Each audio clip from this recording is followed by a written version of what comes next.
जय जवान, जय जवान. शेतकऱ्याचा आवाज कमी आहे म्हणून मोदी अन्याय करतो आपल्यावर, म्हणून जोरात आवाज वाढला पाहिजे. जय जवान. सर्वप्रथम कांदा उत्पादक, सोयाबीन उत्पादक, डाळिंब उत्पादक असा हा सगळा शेतकरी वर्ग या ठिकाणी राहुल गांधींचं स्वागत करायसाठी आणि त्यांना ऐकण्यासाठी आपण या ठिकाणी सगळेजण उपस्थित झाला, त्याबद्दल आपल्या सगळ्यांचं मनापासून सुरुवातीला मी धन्यवाद करतो. एक ही सामाजिक लढाई, राहुल गांधींची जी संघर्ष यात्रा आहे, ही यात्राच एक सामाजिक लढाई आहे. लोकांनी लोकांसाठी करायचं राज्य, आम्ही सर्व भारतीय या व्यवस्थेला जिवंत ठेवण्यासाठी, तुम्हा आम्हाला सगळ्यांना न्याय देण्यासाठी मणिपूर ते मुंबई अशी ही संघर्ष यात्रा राहुल गांधीजींची आपल्या चांदवड इथं आली आणि या चांदवड इथे शेतकरी मेळावा व्हावा ही अपेक्षा त्या ठिकाणी त्यांनी व्यक्त केली. मला महाराष्ट्राच्या शेतकऱ्यांशी बोलायचं आहे आणि म्हणून या ठिकाणी एक संघर्ष योद्धा आपल्या चांदवड या ठिकाणी इथे आलेत. त्या राहुल गांधींचं आपण टाळ्या वाजवून जोरात स्वागत करावं अशी मी आग्रहाची विनंती करतो. त्याचप्रमाणे आपल्या महाराष्ट्राचे नव्हे तर देशाचे नेते, शेतकरी नेते आदरणीय शरद पवारजी, आदरणीय आमचे काँग्रेस पक्षाचे विधिमंडळाचे नेते बाळासाहेब थोरातजी, आपली शिवसेनेची मुलूक तोफ संजय राऊतजी, या कार्यक्रमाला उपस्थित झालेले राष्ट्रवादीचे अध्यक्ष महाराष्ट्र प्रदेशचे जयंत पाटीलजी, आमच्या माजी मंत्री आणि एआयसीसीच्या आमच्या वर्किंग कमिटीच्या सदस्य यशोमती ठाकूर, माजी मंत्री विश्वजितजी कदम, उपस्थित आमचे ज्यांनी हा कार्यक्रमाचं आयोजन केलं ते या भागाचे लोकप्रिय माजी आमदार शिरीष कोतवालजी, आदरणीय मंचावर बसलेली सगळी नेते मंडळी, वेळ अपुरा असल्यामुळे मी सगळ्यांचं नाव न घेता उपस्थित झालेल्या माझ्या मोठ्या प्रमाणात या ठिकाणी शेतकरी माता, आमचे वडीलधारी मंडळी आणि सगळे युवक मित्र आणि पत्रकार बंधू, खरं तर कांदा उत्पादकांचं तर मोदी सरकारने सत्यानाशच केलेला आहे. कांदा हा जीवनावश्यक व्यवस्थेमध्ये नाही. कांदा खाल्ला नाही तर काय फरक पडतं असं कोण म्हणतो? कांदा खाल्ला नाही तर काय फरक पडतो? कोणी म्हटलं? निर्मला सीतारामन म्हणजे भारताच्या अर्थमंत्री आहेत, त्यांनी सांगितलं, मोदींनी सांगितलं की तुम्ही सांगून टाका या कांदा उत्पादकाला की तुमचा कांदा खाल्ला नाही तर काही फरक पडत नाही. आता जो आमच्या कांद्याला अशा पद्धतीचं जीवनावश्यक वस्तूतून काढायचा प्रयत्न करत असेल, त्या भाजपचं काय करायचं? त्या भाजपचं काय करायचं? नाही, आपल्या जीवनातूनच त्याचा कार्यक्रम वाजवून टाकायचा. आम्हाला भाजप हा पक्षच माहित नाही, निपटवून टाकायचा. या निवडणुकीमध्ये आपल्याला तोच प्रयोग करायचा आहे.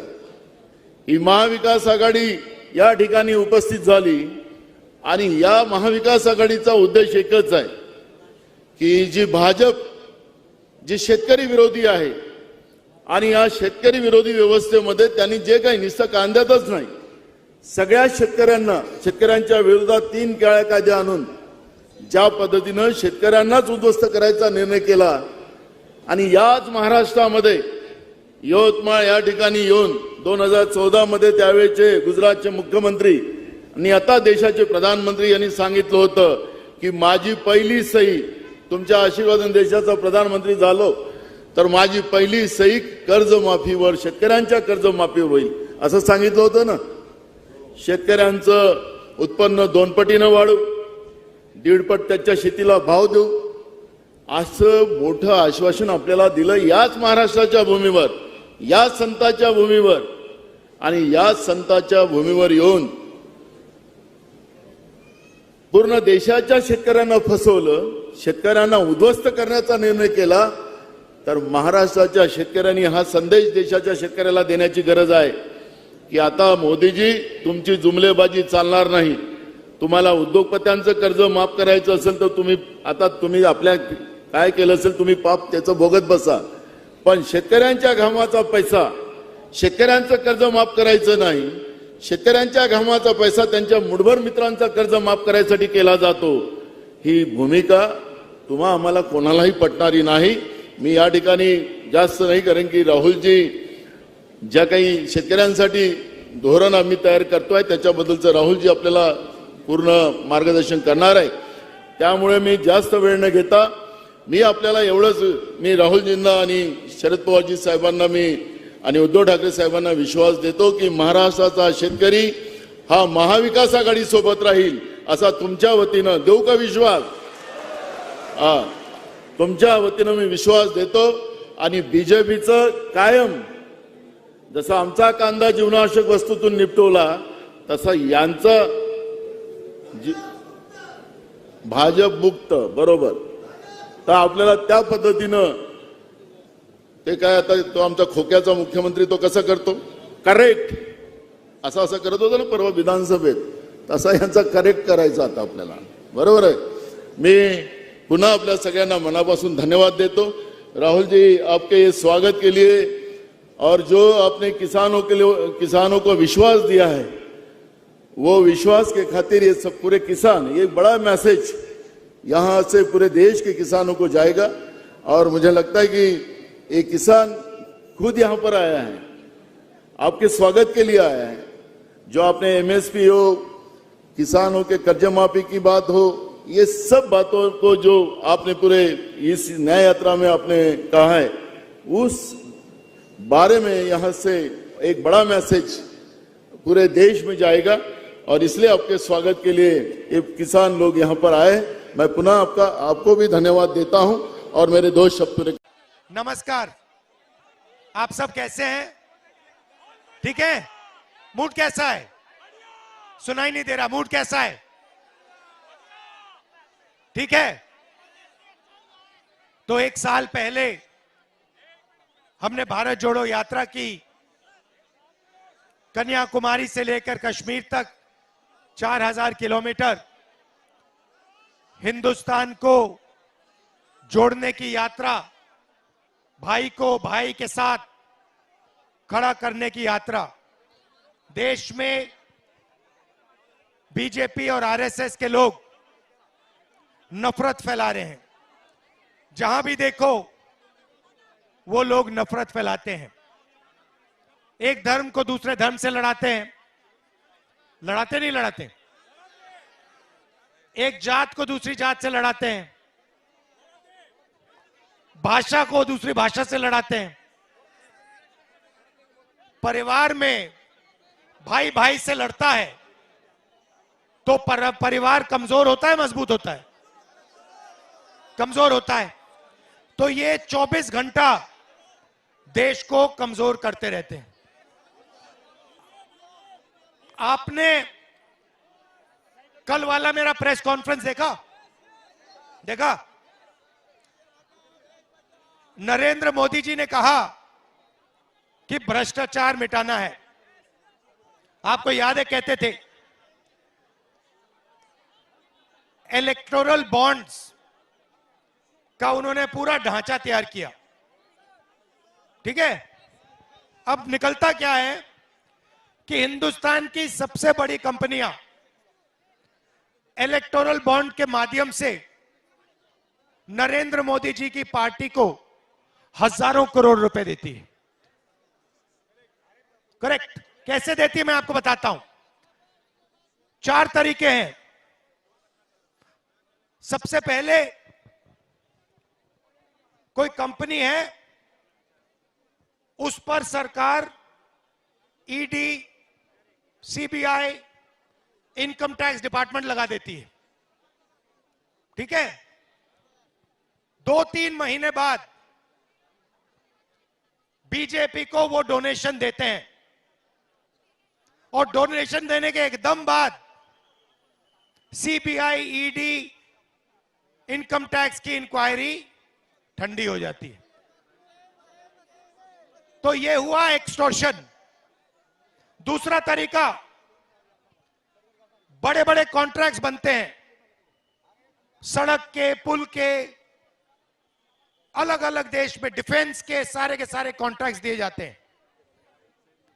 कॉन्ट्रैक्ट देने से पहले 1-2 महीना पहले वही कंपनी जो कॉन्ट्रैक्ट लेने के लिए लाइन में खड़ी है वो पैसा देती है और उनको कॉन्ट्रैक्ट मिल जाता है।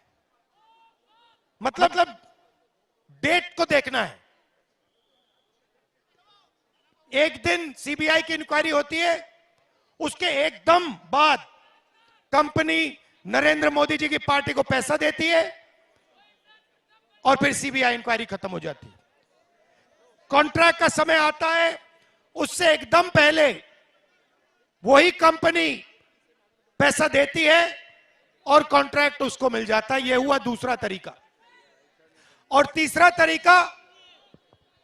तरीका कॉन्ट्रैक्ट दिया जाता है किसी कंपनी को और कॉन्ट्रैक्ट का परसेंटेज सीधा नरेंद्र मोदी जी की पार्टी को दिया जाता है।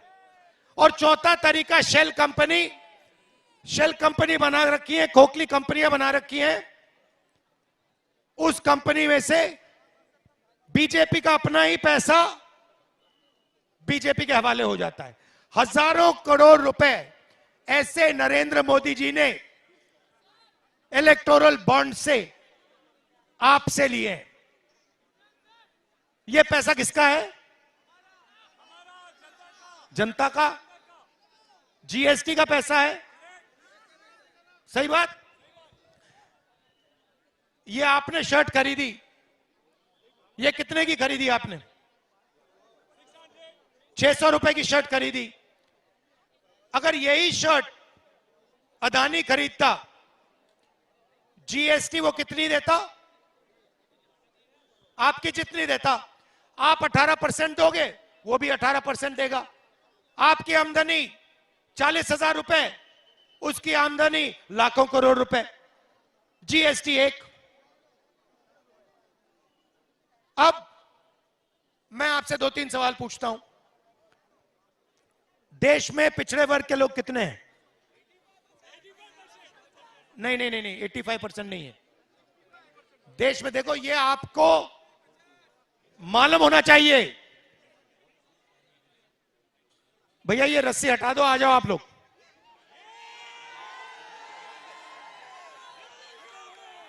ये रस्सियां मोदी जी के लिए रखी है, मेरे लिए मत रखिए। मुझे कोई रस्सी की जरूरत नहीं है।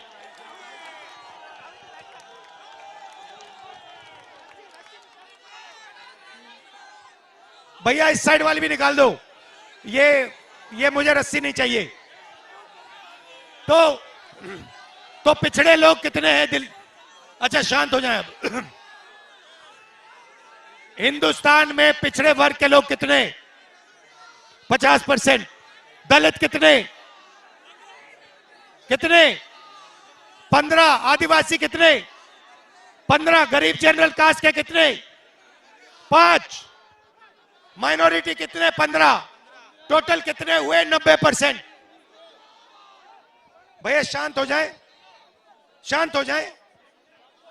तो 90% पिछड़ों की, दलितों की, आदिवासियों की आबादी है। मुझे बताओ, मीडिया में आपके कितने लोग?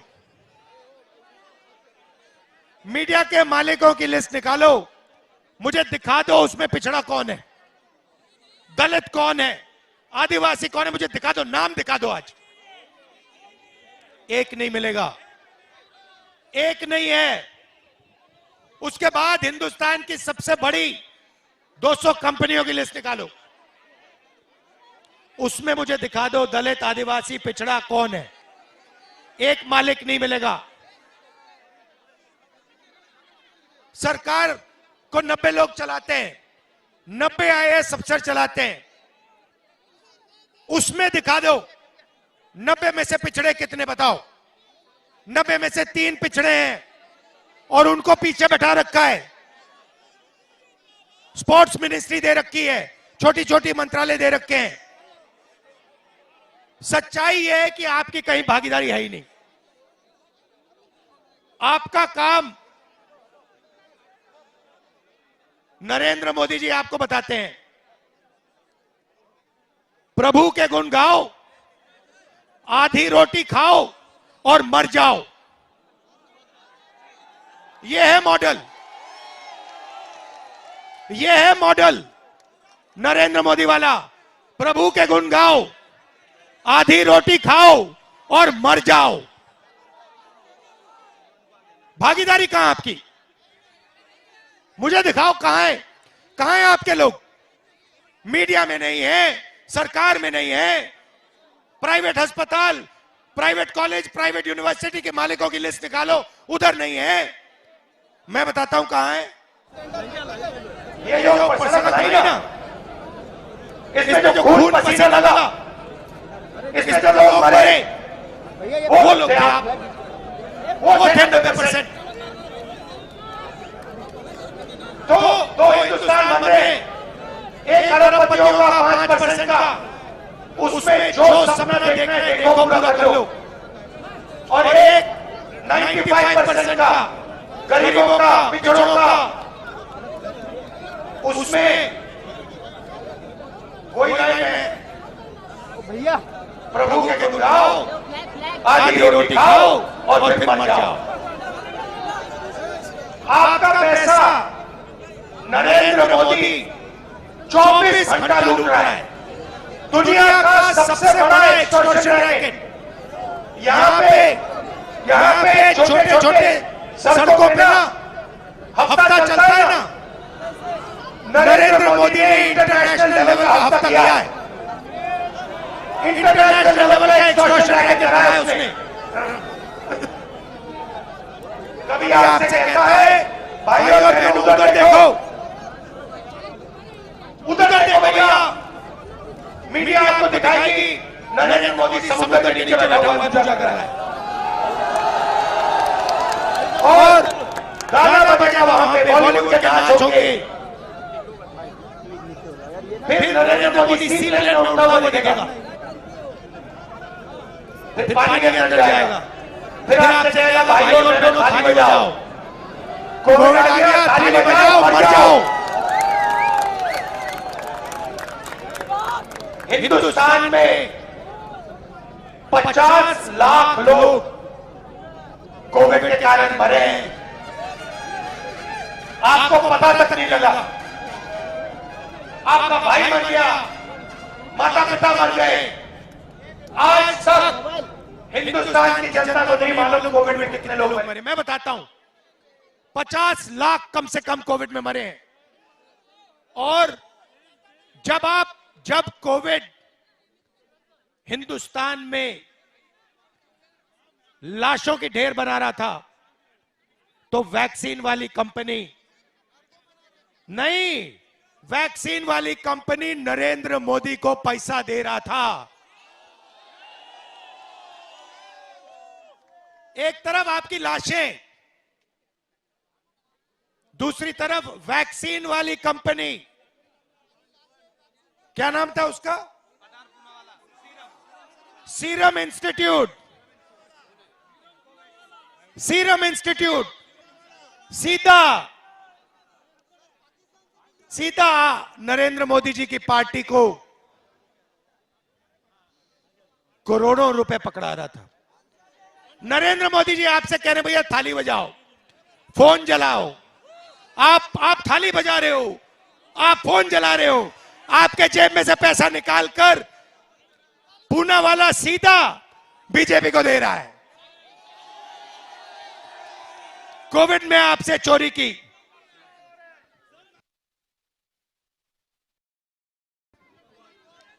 कोविड में वैक्सीन से, सड़क से, डिफेंस इंडस्ट्री से लिस्ट निकली है भाई और बहनों, कंपनी की लिस्टें देख लो। हफ्ता लेता है, इंटरनेशनल लेवल का हफ्ता चल रहा है हिंदुस्तान में, और जो भी चू करता है ना, उसको अमित शाह, सीबीआई, ईडी ये डरा के चुप करा देता है। यहां पे मैं आपसे पूछता हूं, यहां पे शिवसेना को, एनसीपी को तोड़ा कैसे? ये हाँ, मगर कैसे? ये क्या आपको लगता है, आपको क्या लगता है, आपको क्या लगता है कि ये जो एमएलए भागे हैं, ये फ्री में भागे हैं क्या?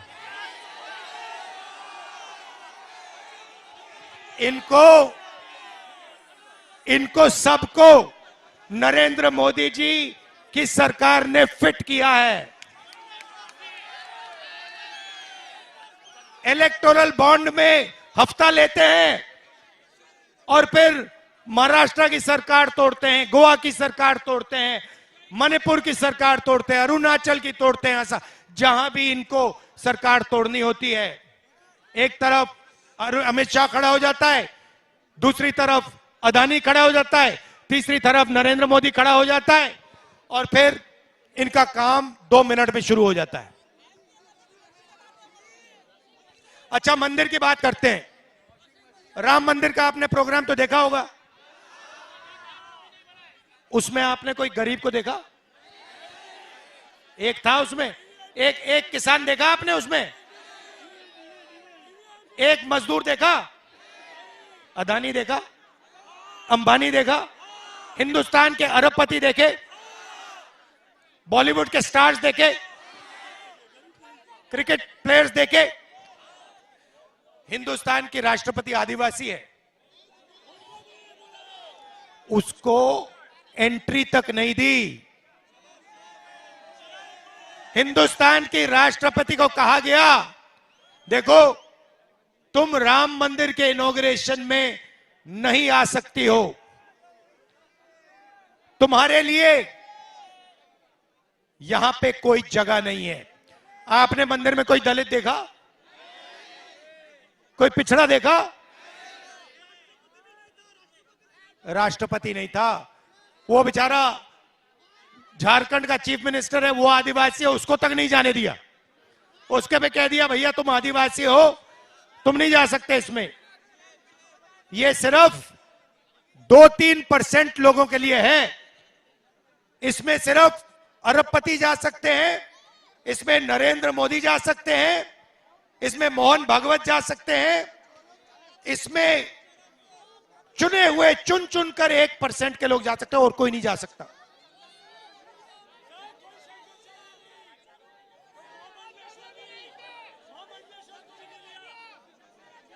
अच्छा चलो, अग्निवीर की बात करते हैं। अग्निवीर में इन्होंने कहा, देखिए 4 लोग आर्मी में आएंगे, ठीक है, 4 लोग आएंगे तो 3 को लात मार के हम बाहर निकाल देंगे, राइट? अग्निवीर को ट्रेनिंग नहीं मिलने वाली। अग्निवीर को 6 महीने की ट्रेनिंग मिलेगी। चाइना का जो जवान है उसको 5 साल की ट्रेनिंग मिलेगी। मैंने यहां पे 6 महीने वाली ट्रेनिंग को बंदे को 5 साल वाले बंदे की ट्रेनिंग के सामने खड़ा कर दिया तो होगा क्या? 6 महीने वाला मर जाएगा। वो उस साइड से राइफल चलाएगा, ये इस साइड से राइफल चलाएगा। 6 महीने की ट्रेनिंग इस साइड, 5 साल की ट्रेनिंग इस साइड, ये मर जाएगा। जब ये मरेगा तो हमारी सेना इससे कहेगी, देखो तुम अग्निवीर हो, ये तुम्हारी जो लाश है, परिवार से कहेंगे ये जो लाश है इसको तुम उठा के ले जाओ, इसको शहीद का दर्जा नहीं मिलेगा, इसके परिवार को पेंशन नहीं मिलेगा। 2 तरीके के शहीद बना दिए इन्होंने। अब मेन सवाल, आर्मी से निकाला कौन जाएगा? 90% आप लोग निकाले जाओगे।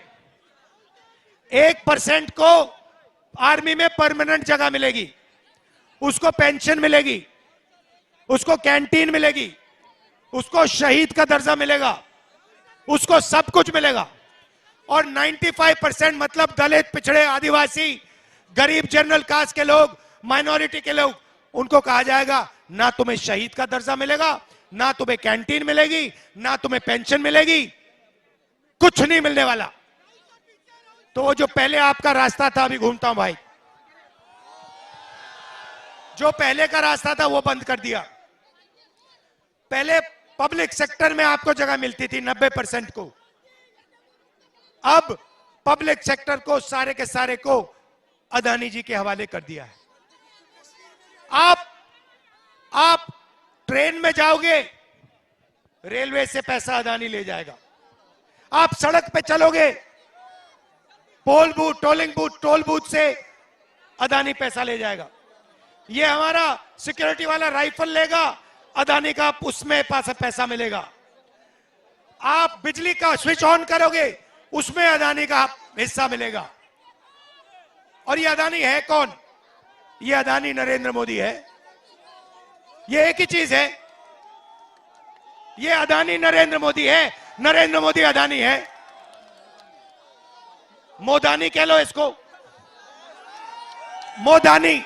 और देश में 24 घंटा जहां देखो अन्याय हो रहा है, किसके खिलाफ? आपके खिलाफ। 90% लोकतंत्र के सिस्टम को उठा के ले गए। आप किसी को वोट देते हो, वोट किसी और को चला जाता है। आप किसी को चुनते हो, आप एमएलए चुनते हो, वो एमएलए किसी और का बन जाता है। तो ये हो रहा है, इसलिए हमने भारत जोड़ो न्याय यात्रा नाम दिया है। और हम जनता के बीच में गए, जनता के बीच में आए हैं। और आपने हमें इतना प्यार दिया, इतनी मोहब्बत दी, नफरत के बाजार में मोहब्बत की दुकान आप लोगों ने खोल दी। तो इसके लिए, सपोर्ट के लिए, प्यार के लिए आपसे दिल से धन्यवाद करता हूं। बहुत बहुत धन्यवाद। नमस्कार, जय हिंद। न्याय का हक मिलने तक।